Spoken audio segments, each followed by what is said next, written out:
All right, at this point, I'd like to introduce Diane Faber. She is principal at Diane Faber Mediation, where she helps people caught in protracted emotional and financial disputes reach a negotiated settlement. Diane will provide our groups with a mediation toolkit designed to help us enjoy our holidays, even in the midst of a politically diverse family. That's such a great way to put it. That's so much better than I did. A politically diverse family, friend set, or work setting. Our goal is to ensure that you enjoy your time together with productive, if any, political dialogue and no regrets. Diane. Diane Faber.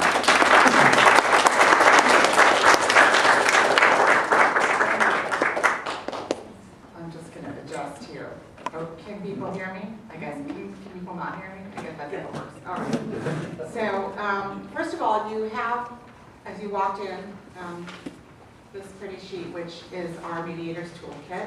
And I'm going to highlight some things on that. So, if you picked it up on the way in, it's in the papers I have. It's not the promises, it's the other list. Okay.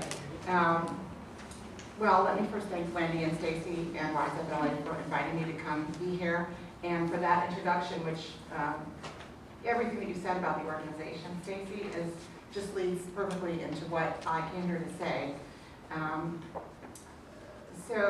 This is especially timely for me. My own family has a command performance annual event, which is actually happening this Sunday, and people coming to that include a cousin from Oregon who lives on a sustainable farm and who shares in Heifer International as her holiday gifts to everyone. And a cousin who lives in South Carolina and has no health insurance and thinks the Affordable Care Act should be repealed. And another cousin by marriage who was born in a Japanese teepee camp here in California, in Trauma Camp. So we have a diverse group of people, and we get together every year for one day. People fly in, and it's kind of a big deal. And we never fight. So I guess this will be the test year. We've had election years, but I don't know if in my lifetime we've ever had an election year quite like this one. Anyway, let me just describe a little bit of what I normally do. Professionally, I start every workday with a group of people who are caught in intractable conflict.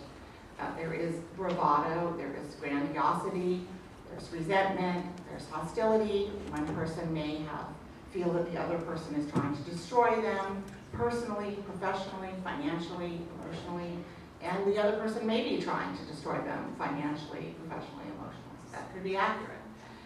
There's also usually a lot of money that's been sunk into the problem before they get to me, and there's a certain sense of hopelessness that, a train has left the station that can't be stopped, and I'm not on it, and I don't want to be on it, but there's nowhere else to be. This kind of people come to me so unhappy and angry and helpless. So during the course of one day, typically I'm able to help them find a solution to all of their problems and walk out with smiles on their faces. It's not magic. Okay, it sounds like when I just described it, I think, wow, that sounds pretty good. It's not magic. It's the result of a series of tools, which I'm going to share with you, that move people out of what the research says. If anyone's interested in books and statistics, I can, when we're making socks, I can share that information. But basically, we have two operative brains. We have a system one brain that makes quick decisions, intuitive decisions, a reactive brain, and we have a deliberative, slow, what they call the slow brain. And what I try to do in mediation is move people out of the fast brain, the sort of F you, well, F you too, into the deliberative brain, which is well, let me think more about what you said. But there are techniques to move people into a more thoughtful place, and once we're in a more thoughtful place, we often can find some way to interest and connect with other human beings one at a time. Okay, so let's look at our toolkit for reference. The first tool, and this is really a very, very big point for me, is plan in advance. So I don't show up for work without preparation, and I encourage you not to show up in a diverse political environment without having given some serious thought to what you want to accomplish. Because if you just go in stressed out and nervous, somebody's going to take you off. That's for sure. Even someone who's on your side but doesn't say it quite right will take you off if you're not in a good state. So let's just go through. Find out who's coming and prepare in advance for any challenges that you might have. So How many of us have been to a party where we spend the whole time dreading that somebody's going to show up, and they never show up, right? Or we're anticipating that somebody's coming, and we watch the door waiting for them to come in. I guess that's the same one that I just said. Or the opposite, where you're really hoping that someone's going to be there, and then they don't show up, right? But you could call in advance and find out, touch base with people. Who's coming to this event, right? It's not always the same every year. Okay, this seems a little bit Martha Stewart-y, but have a seating chart. If you have a formal table, plan out where you're going to put people. I do this with in mediation. I tell people where to sit. And there's always anxiety. When people come into a room, if they know they have to sit at a table together, there's always anxiety about where to sit, who they're going to be next to, and if you came late, there's no good seats left, and there's just a lot of stress around it. And once people feel a stress in sitting down, then they're like backs up against the wall and they're ready to fire.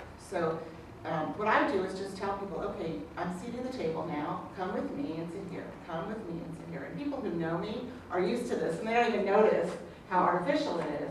But I find that once I've seated people, they just settle in to where they are, and they can speak with the people who are near them, which I've chosen for them. So even if you're not the hostess or the host, you could offer to the host, you know, we have this big table, and I know you probably have a lot to do, can I seat the table?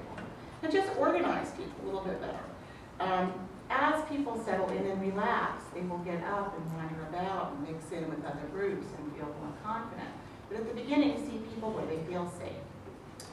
Okay, next, develop your artful non-response. So the general point here is life is not a deposition. If someone asks you a question, you don't have to answer it in a social setting. So if someone that you think is baiting you says, so, how did you like the results of the election? Right? That's not an honest question, right? That's a question that's designed to get your goat. You don't have to engage with that. You can choose not to engage with that, at least at the beginning of the event, right? Let's have some time at the beginning where people can just relate to each other as humans before we get into it. So your non-response could be a question like, well, how did you like the, you know, a good question. Why don't we start with you, right? And like, nobody wants to answer that question. They know it's going to explode. Or you can just distract. Oh, my son is screaming in the other room. Excuse me. Right? You don't have to answer a question with a direct answer in life. So just remember that. Okay. Have safety planning. So what I had a mediation where I was told in advance, two very brilliant people in a very small industry, competitors who were fighting to the death, and I was told in advance that they could not be on the same floor of an office building, that they needed to be separated in 2 different floors. Because the concern was that if they each went to the bathroom at the same time, that it would get volatile. So they literally could not stand next to each other for 2 seconds doing their business without one of them taking a punch. That's the level of hostility. They brought this, you know, their lawyers brought them in this condition, and I put them on 2 floors of an office building with a staircase in between, and I ran up and down the stairs.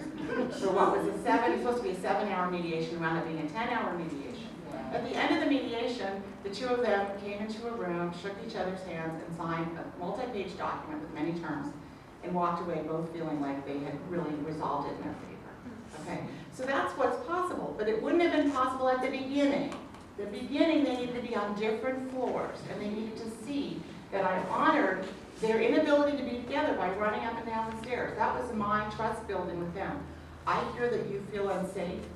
I'm going to honor that, right? Whether they're being ridiculous and childish, and whether I think that that was necessary or not, or whether we could have found 2 bathrooms on the same floor. I just honored it. I just honor when people feel unsafe, and I think that we should honor everyone when they feel unsafe, whether their unsafety comes from their delusional political views or, you know, or perhaps their winning political views at this point. So for safety for your family could be, you know, we need a place to withdraw. If things get hot, or also I have a 9-year-old, she can't socialize for 12 hours with adults. She needs to check out. So let's plan our space.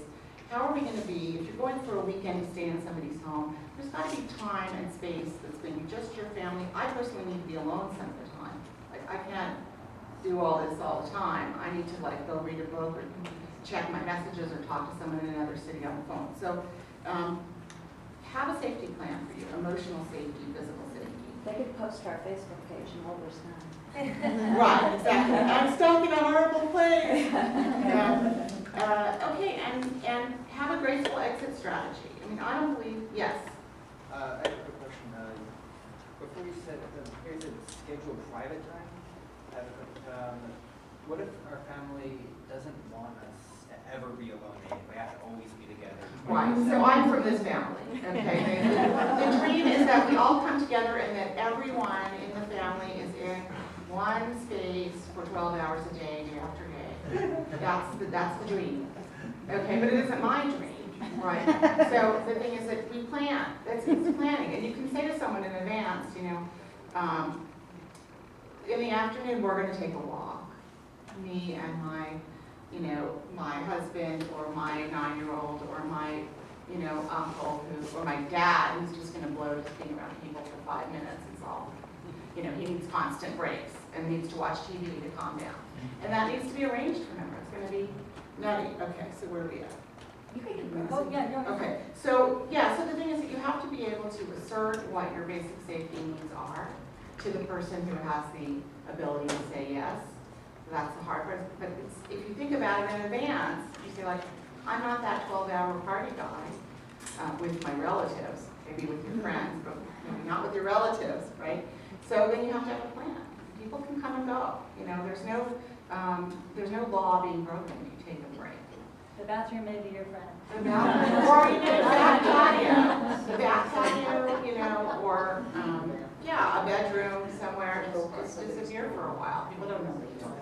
Okay, so and then have an exit strategy. So you know, we have a restraining order against someone in our extended family, and if that person shows up, we have a signal and we leave because it has gotten violent in the past, and that's it. You know.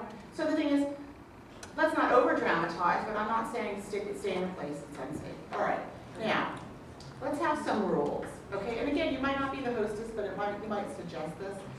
This year, I'm suggesting a rule of no politics at the table. Okay, no politics at the party. Now, we're all political people, and we like talking about politics, and that may be something that we've enjoyed discussing, and many times, or suffered through discussing in the last month and a half, whatever it is.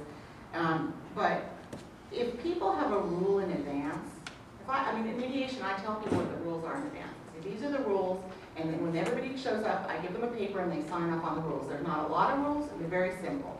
Okay? A rule, I don't have a rule of no politics, that doesn't apply to what I'm doing, but I think here, if people know in advance we're having a no politics zone, then when someone starts in on their thing, you can really say to them, oh, I think that we're not allowed to talk about that. And then usually, most normal people, if spoken to nicely, will just withdraw, like, okay, oh, I forgot, I didn't know.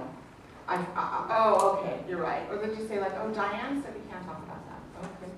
And then talk about something else, right? So just have a rule, because people respond to rules. Often they respond to rules, not always. Okay, schedule activities, okay? People just sitting around on a couch are gonna start talking about politics, right? If you have a whole bunch of cookies and they need decorating, right? Then you got old people and young people, and do you know how to hold the thing with the bag, and you make a rose, and oh, grandma so-and-so knows how to do this thing, and now we're doing something, right? Have a plan, play a game, put a game out, right?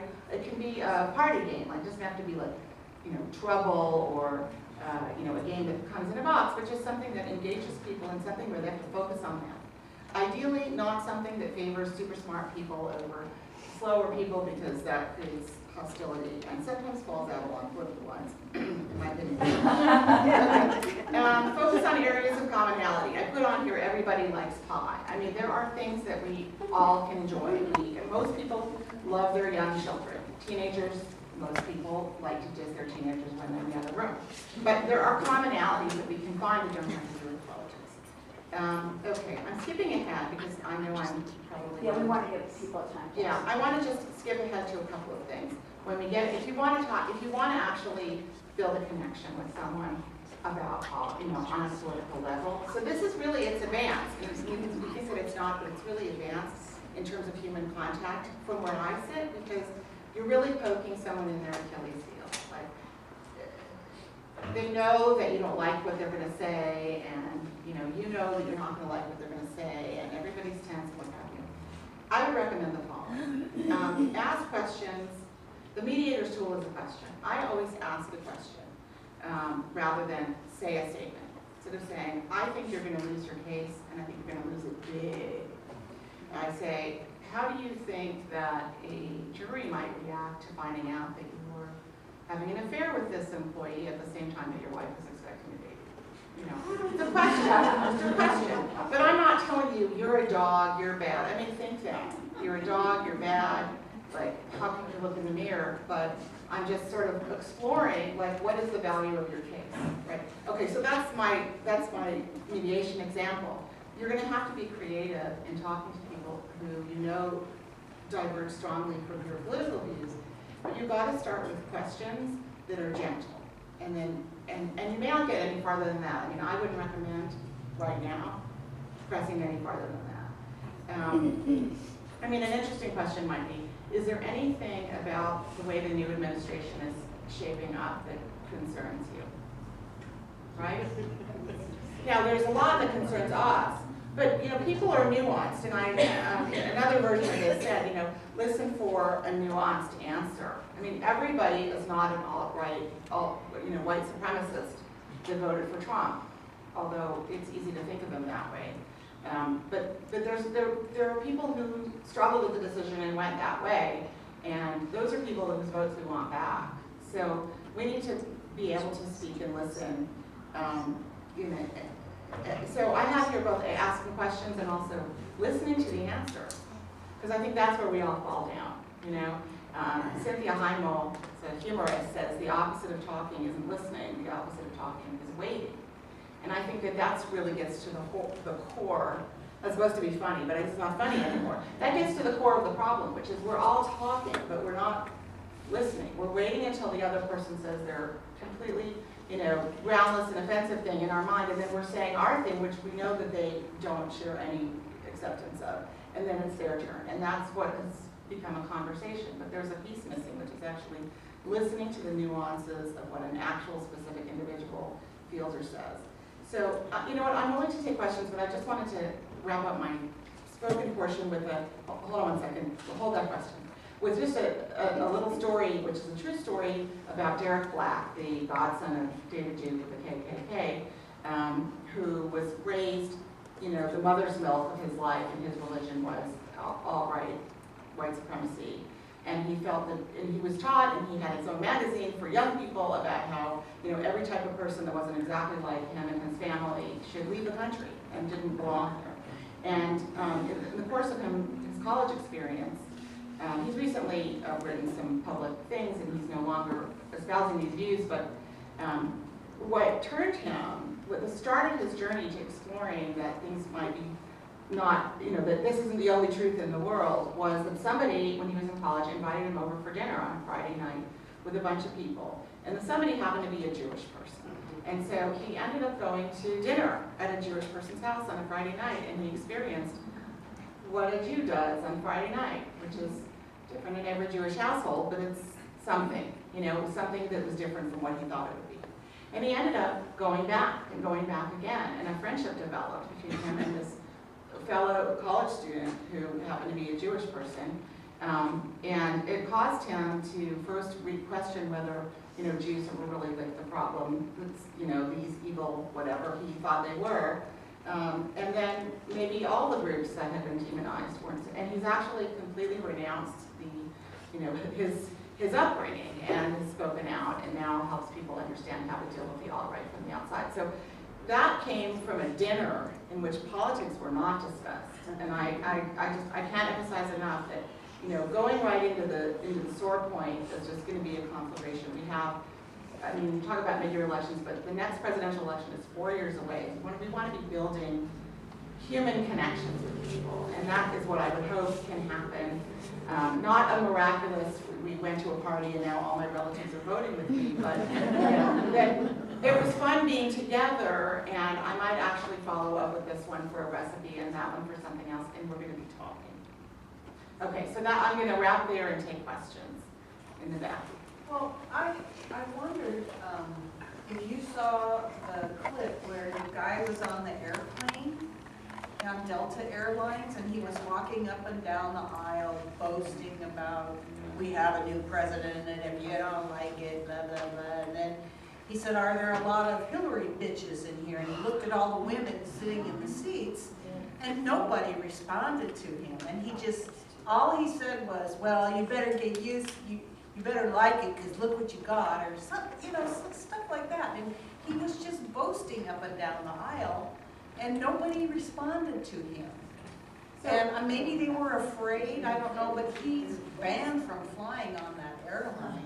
And it was caught on somebody's phone. Somebody got it onto Facebook. Yes, yes. Okay, I didn't see the clip, but I would say this. I mean, I in the last 6 weeks, I can't tell you how many incidents have been reported to me that people I know have experienced where someone is, lording over in a way that we would find vulgar or offensive. So I don't know this example, but I've heard many examples. And I think that people do struggle with responding or not responding, because it's like there's a little bit of fear, So, I mean, in any of this stuff, there's a little bit of fear, and I think you have to really decide where you can be effective. I'm not sure in the cabin of an airplane, which is pressurized and, with people, and, it's just, I'm not sure that's when we really want to engage with that person. I think that he suffered, as I would say to my children, the natural consequences of his actions, which is he can't go on the plane again. And that's how he learns that maybe that isn't the way to behave. And it's not for us to be his mom and say, you're disgusting. Go to your rooms, go to your seat, whatever. But I mean, we're all going to have to tolerate a certain amount of this and not get distracted by it if we want to achieve our goals. Our goals are communication goals. So that person, for me, is still on a different floor of the building, and there's no talking to them. Yes. Yeah, unfortunately now we live in a time where for some people facts are not as relevant as we think they should be. I'm curious how you deal with someone who adopts that attitude where when the conversation moves in a direction that is in conflict, and then the person says, well, Make something up. Yeah. it's not true, or it's made up, or Right. Fake news. Right. So, well, I mean, are we talking about like someone posting something on Facebook or we're talking about? the idea of conspiracy theories, that everything can be explained by conspiracy. Right. So there's a lot of, I mean, there's a lot of stuff floating around right now that's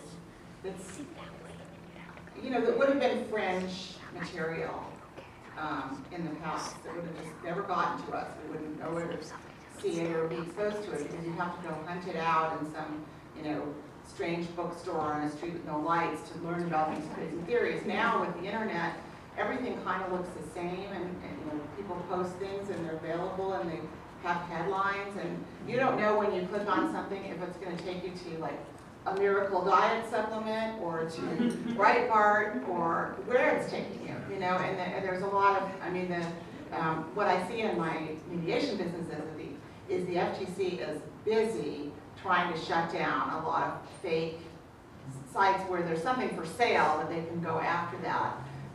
But this sort of false information it's a problem. But I think that going back to sort of where I come from is if I start engaging with people on the facts, I'm not gonna settle my case because I don't need people to agree on the facts. This might be a radical idea. I don't need people to agree on the facts. I only need them to find a way to coexist peacefully. And that is a different thing. That's what I'm looking for. This person can go home and say, I won. And this person can go home and say, I won. And they're both happy and they love me. And they'll hire me again. We're all good, okay? I may think that one side won or lost, but people can have their own perception. And I can't tell you what the facts are. I got an email right after the election from Climate Change saying, now that with the election going the way that it did, how can we talk to people about climate change who voted for Trump? And their suggestion, number one, was start with the facts. And I just bust out laughing. Start with the facts. They've heard all the facts. They've ignored the facts. They deny the facts. They believe the facts aren't facts. So facts is not working for us right now in terms of building bridges across the aisle. It's just people talking at each other. So That might be a support, we might have a debate coach come in and teach us how to do that. Yeah, I mean, I'm not your traditional debate, I mean, which is based on facts. I mean, one of the things that's frustrating for those of us who are older is, you know, we all learned, you know, how to have a fair argument, and it involved facts. You know, and not, if you didn't have a fact, making one up. Right, but the thing is, look, you know, there are people who believe this is the end of the world, okay? I'm married to one. So, you know, like, if we don't believe in facts, and anyone who disagrees with the president can have, you know, can be indicted, then our country doesn't resemble the country that we thought we lived in. You know, this is not a good development. The only hope is to have enough people become disgruntled. Well, this is my, I mean, I'm not talking about mediation, but if enough people become disgruntled with how things roll out, you know, we haven't even started the new administration yet, we're just getting a glimpse of it. But as it rolls out, it's not, you know, a lot of the people who believe that Donald Trump was going to help them are going to find out that he's actually not going to help them, because he can't achieve and isn't even really invested in a lot of the things that he said on any particular moment. So the thing is, even the fact that the candidate said something doesn't mean that he's going to do that, or that he even understands that. And so we're in a slippery time. What I was brought in to talk about is, you know, trying to get through the holidays without, you know, telling everyone. And so I'm going to just kind of bring it back to that and say, like, arguing about the facts at your holiday party is probably not a good idea. I think when you build a relationship with someone and they know that you're, you know, I have this cousin who's very involved in the environment, and her daughter's an environmental attorney, and that, you know, so she becomes an address where anyone can ask a question about the environment, and as long as she's always very lovely and ignores 50% of what everyone says, she actually is a person who can share information and facts. As soon as we get into the combative and the you're an idiot and you don't read and you're whatever, they're never going to come back to us. I mean, humiliating people, even if they deserve it, doesn't make sense. We have time for one more One more question. question? Yeah. There was someone behind you. Yes. Well, I was just thinking like of what you were saying before about like how both people left thinking they won, and like maybe you can do that with your family too. Like if you know there's something they really care about, you might be able to kind of sneakily incite them to action that's sort of in the opposite direction of their vote. Like, Well, there is, you know what, like this if is it's the something thing. they really care This is the about. thing, is that people are nuanced. Okay, people are nuanced. They're not, people don't vote a platform. We used to vote like you had a handle. I voted on the East Coast my first election. You just pulled a handle and it voted all the, has anyone voted this way? It just votes all the Democrat things.